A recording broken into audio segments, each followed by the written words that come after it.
Dear friends, brother and sister, आज मैं आपके सामने सोशल एंथ्रोपोलॉजी से संबंधित बिहार लोक सेवा आयोग के सिलेबस पर आधारित बहुत ही महत्वपूर्ण विषय बिंदु लेकर आया हूँ। बिंदु है forms of marriage in tribe, जनजातियों में विवाह साथी चुनने के तरीके। फॉर्म्स ऑफ मैरिज, जनजातियों में कितने प्रकार के विवाह पाए जाते हैं। मैं बता देना चाहता हूँ दोस्तों कि जनजातीय समाज में कुल 8 प्रकार के विवाह स्वरूप पाए जाते हैं, जिसमें पहला है मैरिज बाय प्रोविजन, परिवीक्षा विवाह। चलते हैं दोस्तों, कई बार एग्जामिनेशन में पूछा जा चुका है और आगे भी पूछे जाने की पूरी संभावना बनी रहती है, इसलिए बढ़िया से इसको सुनिए, गौर से सुनिए, लाइक कीजिए, सब्सक्राइब कीजिए। चलिए दोस्तों, चलते हैं बिंदु की ओर। परिवीक्षा विवाह क्या है, मैरिज बाय प्रोविजन क्या है। इस प्रकार के विवाह के अंतर्गत इच्छुक वर एवं वधू को विवाह के पूर्व ही कुछ समय के लिए साथ रहने की अनुमति होती है, ताकि वे एक दूसरे को भली भांति समझ सकें और यौन संबंधी अनुभवों को प्राप्त कर सकें।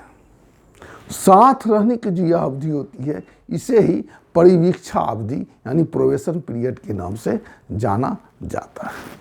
यह लिख दिया हूँ दोस्तों, इसको आप स्क्रीनशॉट ले लीजिए, उतार लीजिए, आपके लिए बहुत फायदा होगा। बहुत बढ़िया से लिख दिया हूँ। चलिए आगे चलते हैं। परिवीक्षा अवधि के पश्चात यदि संभावित वर एवं वधू विवाह करने की अनुमति अथवा सहमति प्रदान करते हैं तो उनका विवाह संपन्न करा दिया जाता है।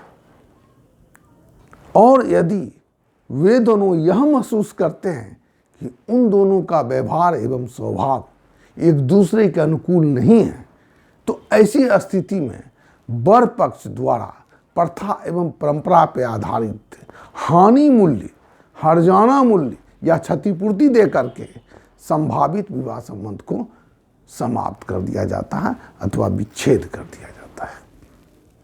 क्लियर है दोस्तों।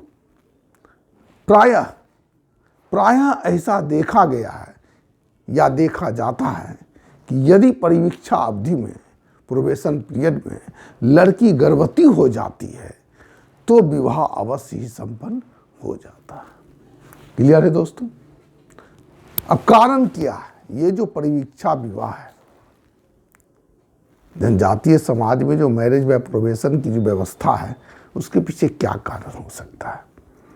कॉज है, हॉवेल का मानना है कि जनजातीय समाज में संतान प्राप्ति एक बहुत ही महत्वपूर्ण एवं संवेदनशील मुद्दा होता है। शायद इसी कारण से परिवीक्षा अवधि के माध्यम से लड़की के संतानोत्पत्ति की क्षमता का पता लगाया जाता है, और इसी कारण से यदि लड़की गर्भवती हो जाती है तो विवाह अवश्य संपन्न हो जाता है। इसमें थोड़ा और कुछ बात हम बताना चाहते हैं दोस्तों कि वर्तमान आधुनिक परिप्रेक्ष्य में जो लिव इन रिलेशनशिप की व्यवस्था है, यह बहुत कुछ हद तक मैरिज बाय प्रोबेशन यानी कि परिवीक्षा अवधि से मिलता जुलता चीज है।